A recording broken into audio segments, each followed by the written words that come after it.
Hello, everyone. This is a little departure from your regular JAKAL podcast. Hopefully, it will still remain entertaining. I have been a guest on the podcast before. Okay, so, JAKAL, I don't even know if he calls himself JAKAL. What do you call yourself?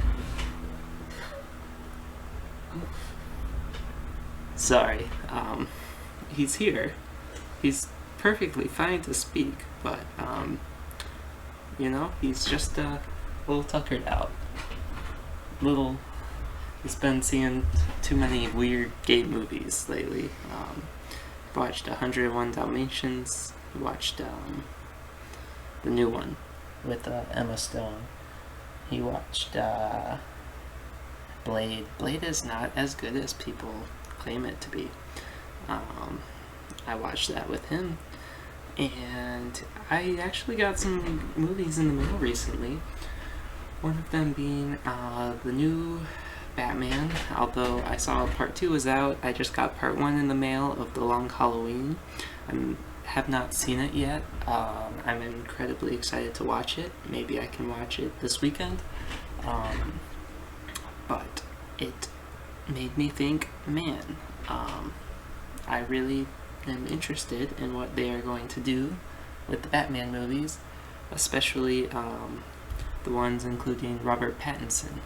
I know there's some stuff coming out where Michael Keaton's returning for the role and Ben Affleck's returning for the role, and I know Ben Affleck was going to get his own solo movie that he wrote the script for, but it doesn't look like it's going to happen. So right now I guess we just expect that stuff to not move forward, and I kind of expect this to be Ben Affleck's last movie, probably just to fill out some contract stuff. Are you going to join me for this one? Blade's pretty good. Blade? Blade is pretty good. Alright. It's not disappointing. It was good, but everyone was talking like it was the best movie in the early... Who was? Just Blade fans. Blade fans. And there's an episode... You think it's odd that Blade fans would praise a franchise? There's also an episode of Community where Abed and Donald Glover's character really liked the movie. And they acted like it was really good. And it was just okay. I'm excited for Blade 2, though. So you'd like to debate the fictional characters from Community, Ahmed and Michael... whatever. Michael B. Jordan. And Michael B. Jordan. No, I don't want to debate Michael B. Jordan about Blade, because, honestly, I think he would make a better Blade. Have you seen Creed? Creed wasn't that good. You want to talk about overrated movies? Okay, You can so talk about Creed. are we shifting, or are we returning back to the original topic? Sorry, Mr. Host. Go back to whatever. Because this is your podcast. It's not my podcast. This is your podcast. All right, so I guess I'm the guest host, even though the main host is here. So are you the guest? I'm the guest. You're the host guest. I'm the temporary guest until I get too tired. Okay, so, all right. Now that we've just talked about crap for the past, I don't know, 5 minutes. This is what this. Oh, sorry. You're the host. We can go back to that if you want to talk about it. No. Do you want to talk about your 101 Dalmatians movie? No. Emma Stone? No. Good. Thumbs up? Thumbs down? Thumbs up. Yeah? Yeah. Like, she's a thumbs up. The movie's a thumbs up. Oh, okay. Yeah. Oh, okay. And you saw Old, M. Night Shyamalan? That's another thumbs up. Okay. Do you have anything to say about any of the movies you've seen? We saw Snake Eyes. We could talk about Snake Eyes. Old is underrated. Cruella is overrated. No, Cruella's just rated. Okay. Seems like... It feels like a mixed bag. I feel like I've been hearing mixed Seems things. like people are like, it's alright. Yeah. And, I mean, aside from the people that you follow on Letterboxd, the people you follow on Letterboxd don't like the movie. Uh-huh. But they're wrong. Okay. They just are sexist. Okay. Anything else? All of M. Night Shyamalan movies aren't that good, but Old is his best movie ever. Really? Yes. Have you seen The Sixth Sense? I have not. Okay. I've seen The Village. Unbreakable? I've seen Split. I've Okay. seen Glass. I've Okay. seen Signs. Signs. Signs is M. Night Shyamalan? Signs is one of his first, I think. Oh, I love Signs. Signs is Signs not that has good. to You be his gave that favorite. 4 star, and it's just not that good. Really? Yeah. I thought it was hilarious. Hilarious. Yes. Why hilarious? Because when they're eating like their last dinner and his kids like pick their favorite food and they don't want to eat, and he's like, fine, I'm gonna enjoy this dinner, so he just starts taking all That the was food and good. just That like was stuffing good. it. And then he starts crying. Yeah. Yeah. It's an emotional movie, and I think that's the closest to what an alien invasion would actually look like from like a Pennsylvania, farmer standpoint. Mm-hmm. And also, it's not just like an invasion movie. There's also like the whole subplot with his wife and everything. Well, I think my problem with the movie is that everything is too, I don't know if on the nose is the right word, but everything leads into everything else too nicely. Mm.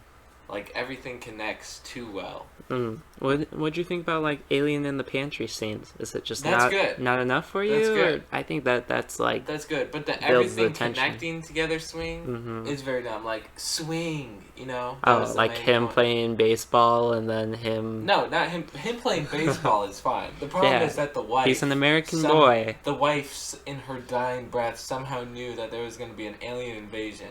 Oh, I that- don't remember this. Yeah, part. see. What'd she say? She said, "Swing, Joaquin, swing." I'm saying Joaquin because I don't remember saying it in the movie. And so that was her dying words, and that alludes to him having to swing at glass bottles filled with water in the room with the alien, and that was the demise of the alien. Yeah. Was because the wife somehow knew that in her dying breath. Mm. So, I didn't like how everything connected so well. It was too Shyamalan-y for me. Ah. And old felt more like, I don't know, maybe a Chrissy Nolan flick. Oh. Time stuff, Yeah. Do you know him personally? Do you call him Chrissy? Yeah. Okay. We're pretty close. Anyways, we'll get back to whatever you want to talk about. Okay. Well, returning back to the upcoming Batman movies, I don't know how many they were planning on making, but I think it's a good time.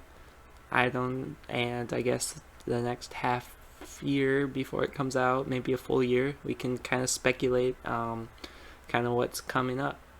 Now, I mentioned The Long Halloween. Apparently, this movie is going to take some inspiration from The Long Halloween. Again, that's my favorite graphic novel. Bedtime? No, I'm getting milk. Oh, okay. So, should I pause? No. You're the host. Alright. Host keeps the show going. Alright, the guest is taking a pee break. And now, I just think it would be cool to kind of talk about how I would like a series to go of Batman movies with Robert Pattinson. And I think I've got so far kind of an outline for 5 different movies. This is really important. I wish he wasn't getting milk. Yeah, so I think that I know that the first one is also taking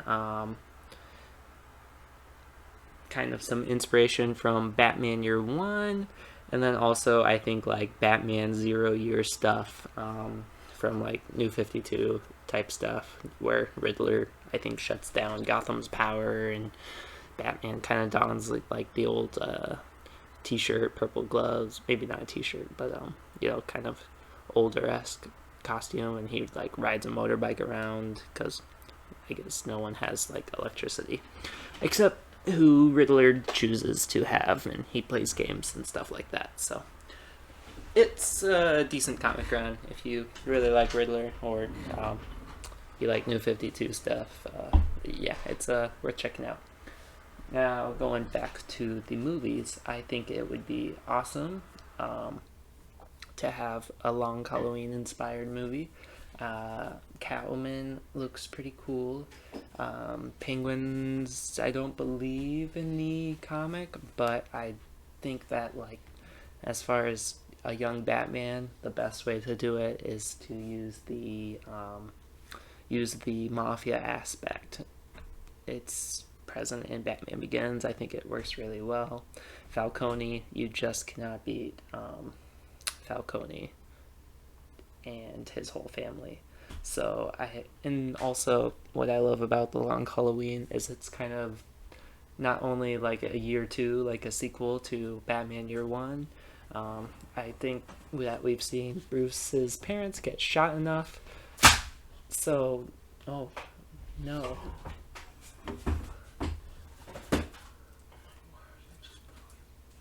Do you think you broke it? Do you think you broke the Lighthouse Blu-ray? Folks, I believe that we are currently taping. Can you like tell them it broke? Oh no. Oh my word. Is the case cracked? Yes. I need a new case. But the disc is okay. This is okay. Oh, well that's the only important Oh, part. it's blue. Right? Yeah. Alright, this was a sidetrack. Yeah, so as far as movie one, I think it's great to have set up that Batman, that Gordon, that Harvey dynamic. I know that was also present in The Dark Knight, but I think that they can do it. Last time I still feel like there was a lot of tension, and I think this time, it's important to build the friendship between all three, because I don't feel like the other two really trusted Harvey. And although in the graphic novel they didn't completely trust Harvey, they kind of were skeptical. I think that the relationship was there, and part of the sadness of Harvey Dent becoming Two-Face is that there's an actual relationship between him and Bruce, and he actually is making efforts to help Gotham. So yeah, I love the transition from the Mafia and transitioning and showing how almost the presence of Batman just invites these crazies to intervene and take a place in Gotham. So that's where you can certainly invite the likes of Riddler. I almost want Riddler to play a bigger role than he did in The Long Halloween, almost to where you can, instead of the Halloween killer, I believe that's what they call him in the novel, you could even have kind of Riddler as the one behind it all. I think that totally works, and I don't know why, but Riddler is just he's an excellent person to kind of start off Batman with, because Batman, although he is always considered one of the better fighters, I think that when you challenge Batman mentally, that also tends to make him a better character. So I guess how I would kind of end it is similar to The Long Halloween, except here I don't think we would see Harvey's turn. We would have skepticism about Harvey, but he would still remain the DA of Gotham, and I think at the end we would get a real introduction to Riddler. I think in the end, as far as stopping the bad guys, we would kind of see kind of these crazies take over and actually kind of take over Gotham outside the hands of both Falcone and Maroni. So that's kind of how movie one would go. Movie two, their crime families are dwindling, and it's allowing for more underground villains to kind of rise up. I think you can even make Penguin a larger role. Maybe he sometimes plays a political role, like in Batman Returns. He's going for mayor. I don't think you have to make him as ugly as he was in Batman Returns, but it would. I think that there's enough, crime bosses. I think Penguin kind of playing the system in a different way, where he's like an actual political figure, would be quite interesting. Other versions of Penguin that I like, I think that he's I didn't like him in the Telltale games so much. I think I liked him in the Arkham series, the Arkham video games, but just kind of, he's not the smartest guy, but he certainly, you know, always finds a way to get his way, and he's not like full blown supervillain. But he's just always, a thorn in your side. I think that a good place for Penguin to be in this one would be if he kind of took this. I guess would be kind of an Arkham Origins type. Although we're going to see Batman a little wiser in this one.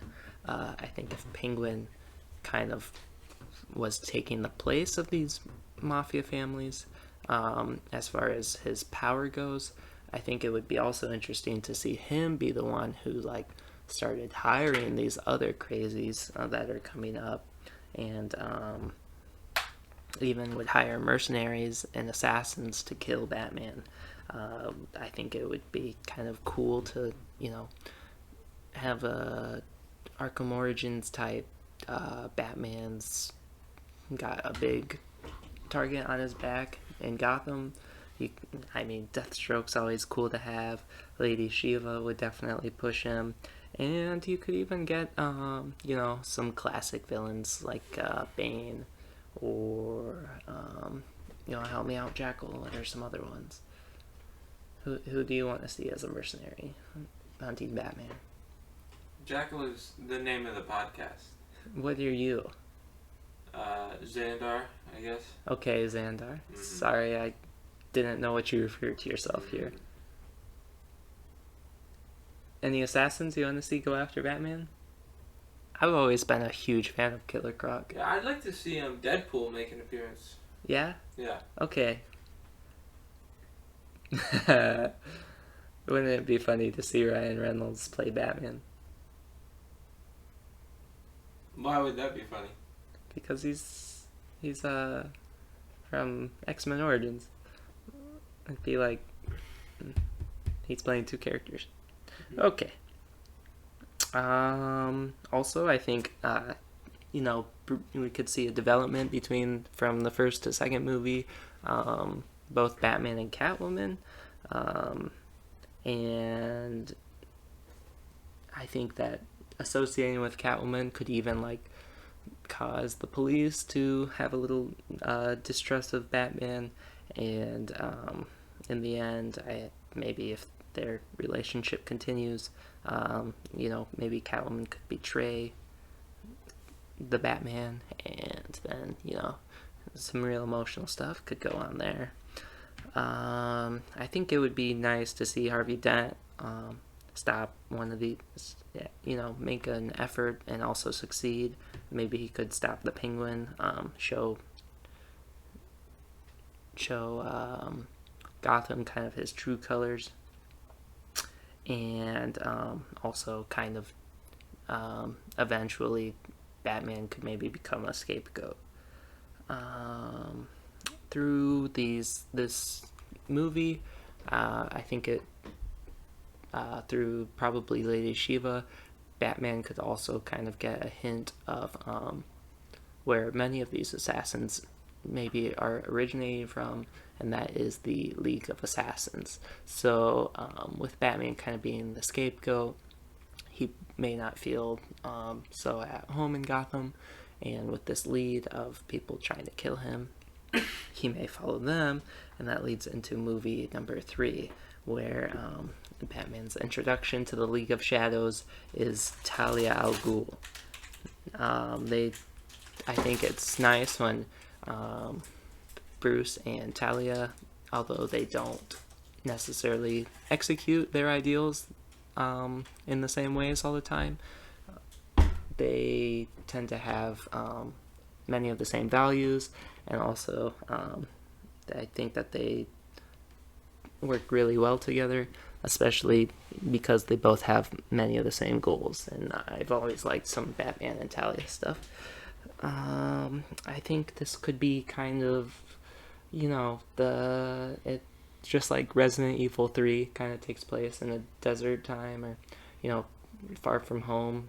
Spider-Man's kind of away from his city.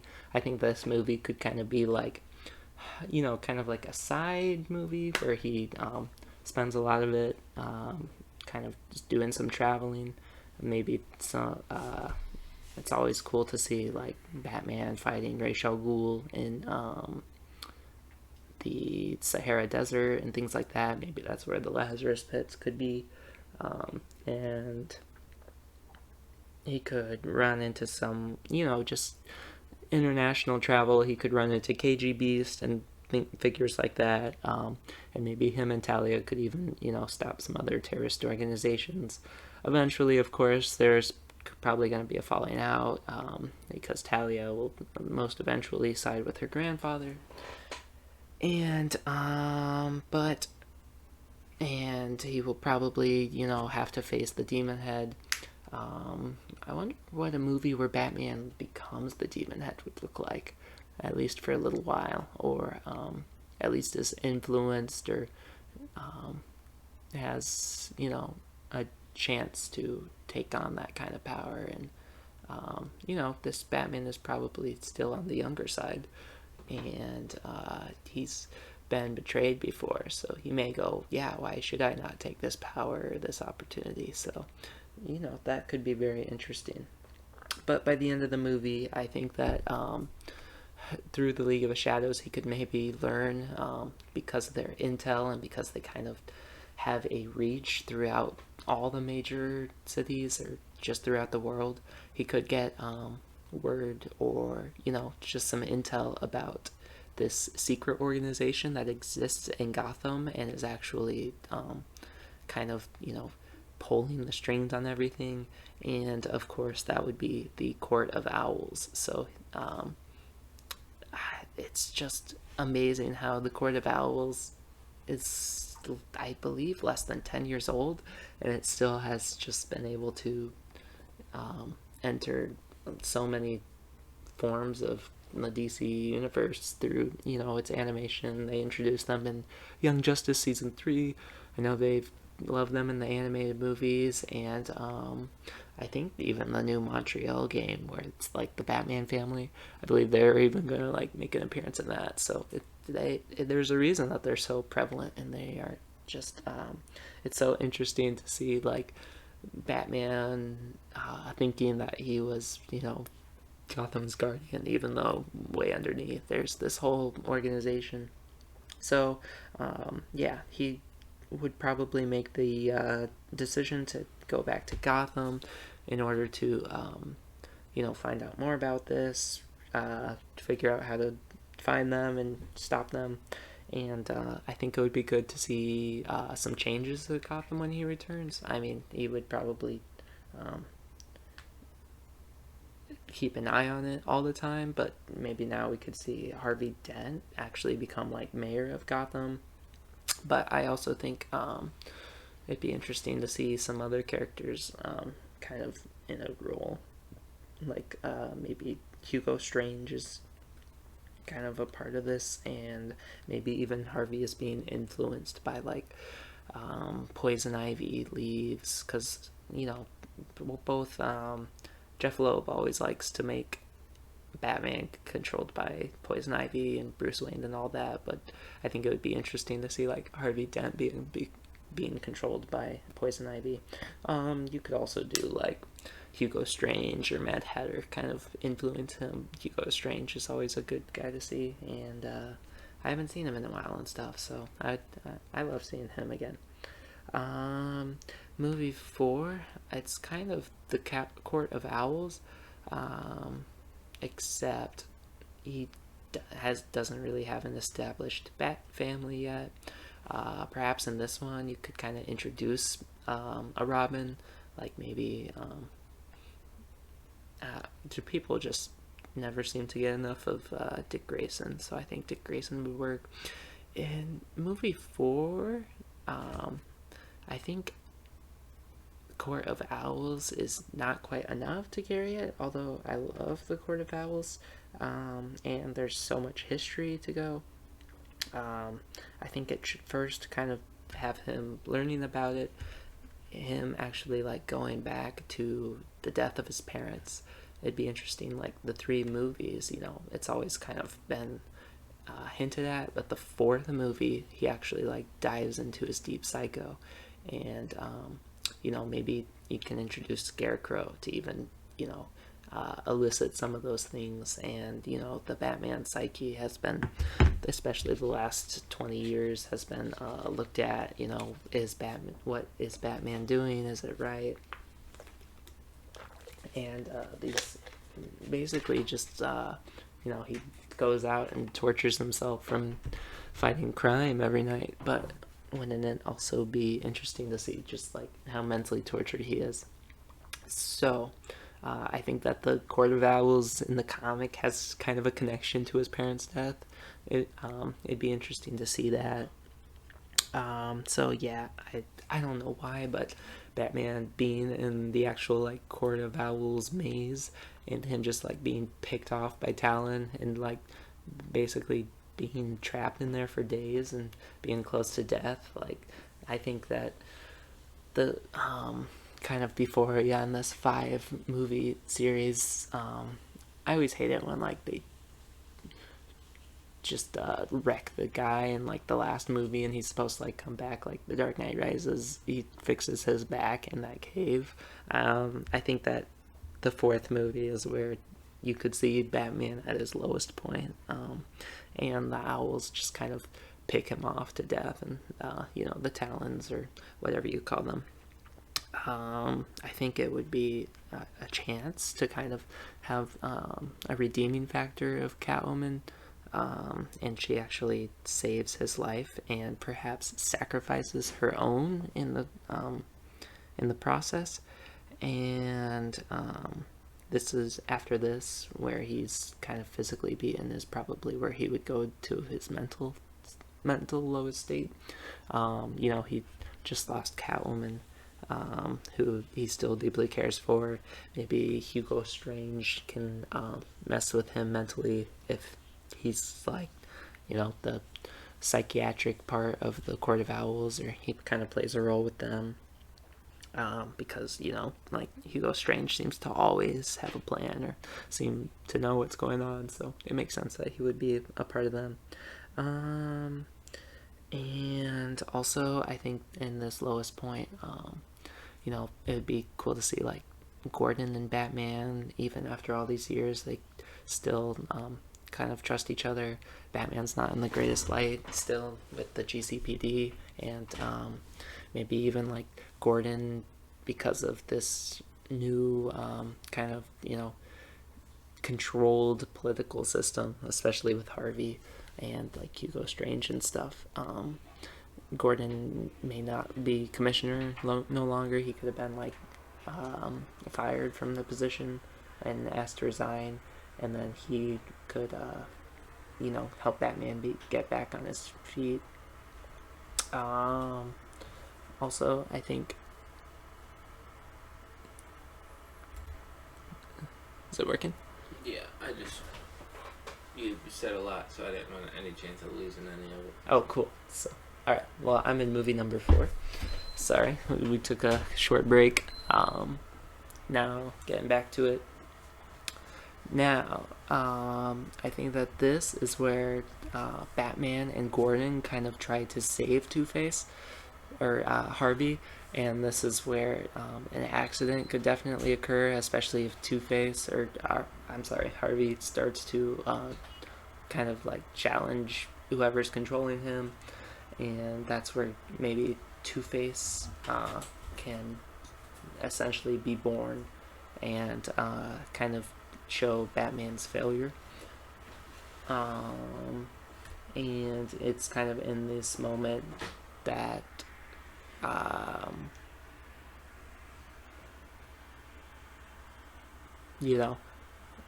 if Two-Face or Harvey, who was supposed to be like Gotham's White Knight, falls, then Gotham kind of needs a symbol, and maybe Dick Grayson could also kind of encourage Bruce in this way, and that's where Batman kind of becomes, a beam of hope for the people, and kind of starts to uproot and solve some of its internal issues. Now, movie 4, I feel there's a lot going on, and the first 3 movies have to set up a lot for movie 4 to go well. And movie 5 is really where I struggle. I think that movie 5, and it's the best way to adapt it would probably be, you know, years later. I think it would be good to see, maybe Jim Gordon is still retired. He helps Batman here and there, but also maybe Barbara Gordon could be the commissioner now. I think that could be interesting. I think that the best way that movie 5 could happen is it's years later, and it turns out that Batman is getting a little older, and then you could see maybe a copycat Batman, and when he's kind of investigating it, it turns out that it's kind of Talia al Ghul maybe sending some assassins or some of her league, because she could be in control of the League of Shadows at this moment, and she's kind of, you know, starting to move in on the turf of Gotham. And there's probably some underground crap that's going on. So he goes and confronts her, and then she reveals back from movie 3 when they were together that she actually got preggers from him, and that's where you could introduce Damian Wayne. And this is why I think movie 5 works, where it's actually years later, because you know, everybody seems to have an issue with Damian Wayne, one way or another, when I talk to them, and I totally understand it. In those animated movies, they just make him a brat.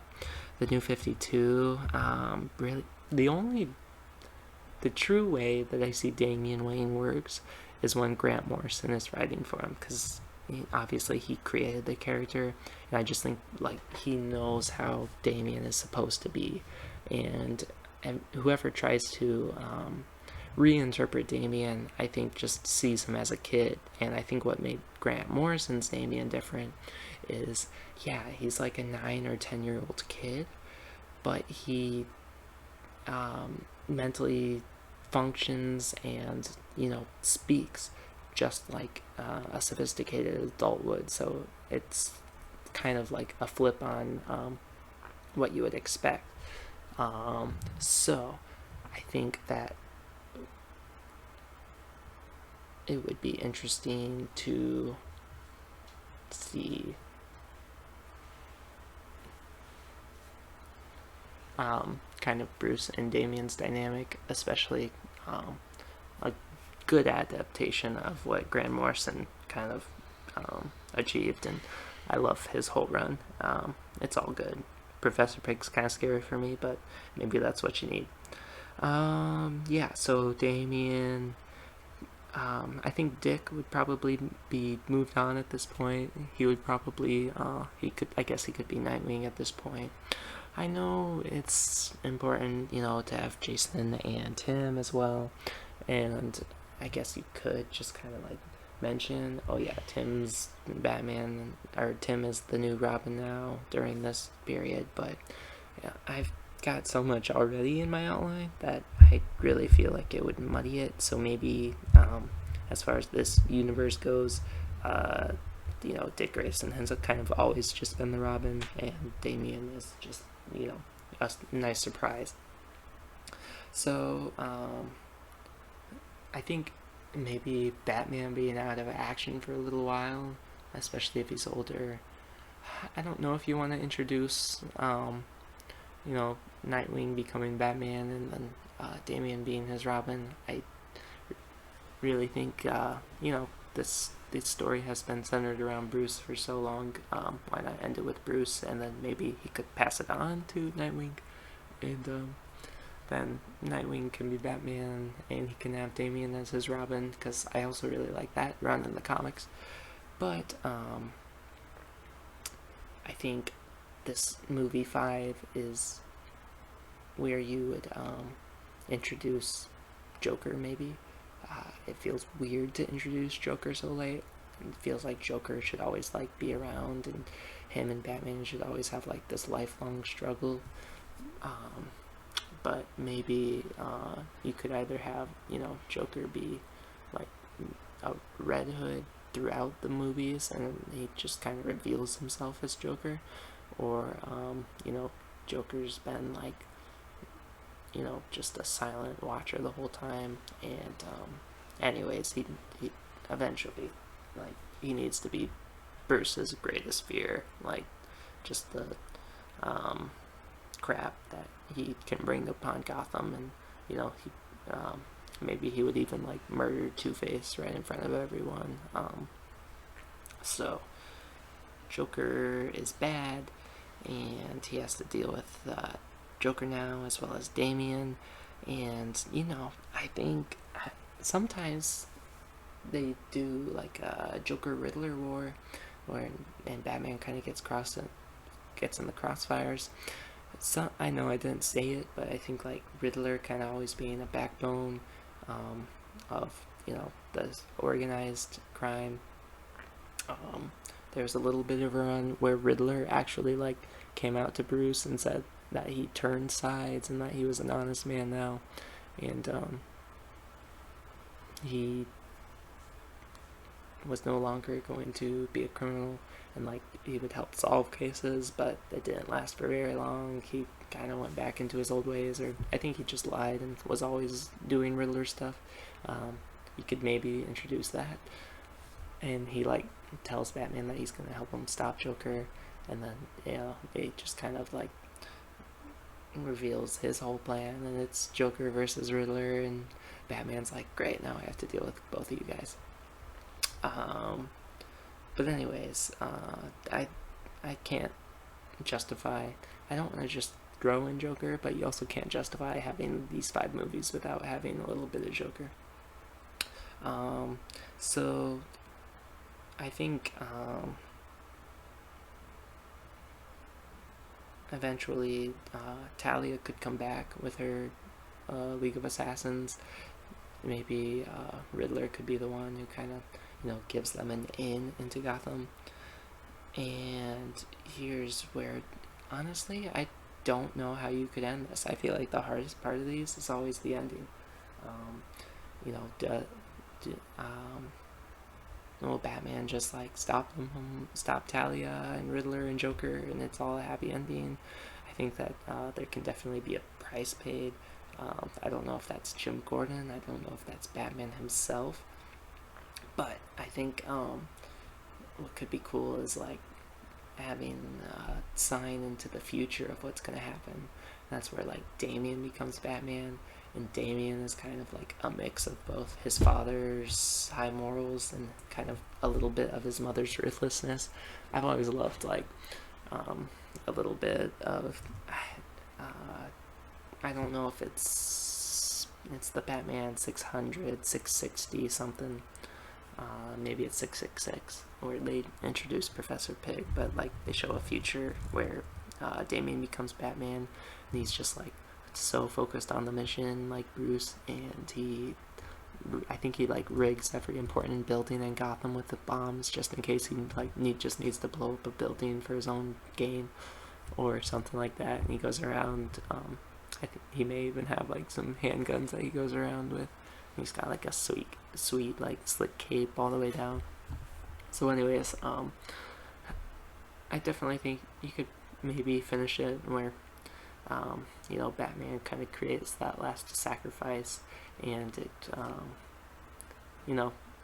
Batman's always supposed to be like the symbol of hope for Gotham, and in its darkest hour, even though some of the good guys turn, maybe there's always someone else who will pick it up. So that's kind of just a rough outline, and there's even stuff that I would probably change from that, and I know it's kind of messy, but that's I would love to see some stuff like that from the new Batman movies. I think that from what I've seen of the trailer, when I saw it, I mean, my mouth was just open, and it doesn't. It looks fresh and original. I know a lot of my stuff was like inspired, but I think that, in order for it to be work, there has to be some adaptation. I mean, you have to look at what people pick as their favorites and be like, okay, yeah, we can take the aspects of this that people love and include it in. So like, it always feels like I won't include the Snyder stuff into this, but like a lot of this superhero stuff, I know it's tough to adapt stuff, make adaptations from the comics to films, and it's not always clear cut. But I think that outside of what Snyder has done, it's never truly been like felt like a great comic epic. And I don't know how you can't pay respects to the comics and the characters with these comics, and still try to create a movie, because that's where they began. And typically the people who wrote these, they put their soul into them, and just kind of they just know it so well. So yeah, maybe David Goyer could. I don't know if he's writing the new Batman stuff, but yeah, just listen to this, and this is just what a good old Batman fan would like to see. So it's we haven't seen much of Batman and the detective stuff. I think some Riddler stuff would be perfect there, and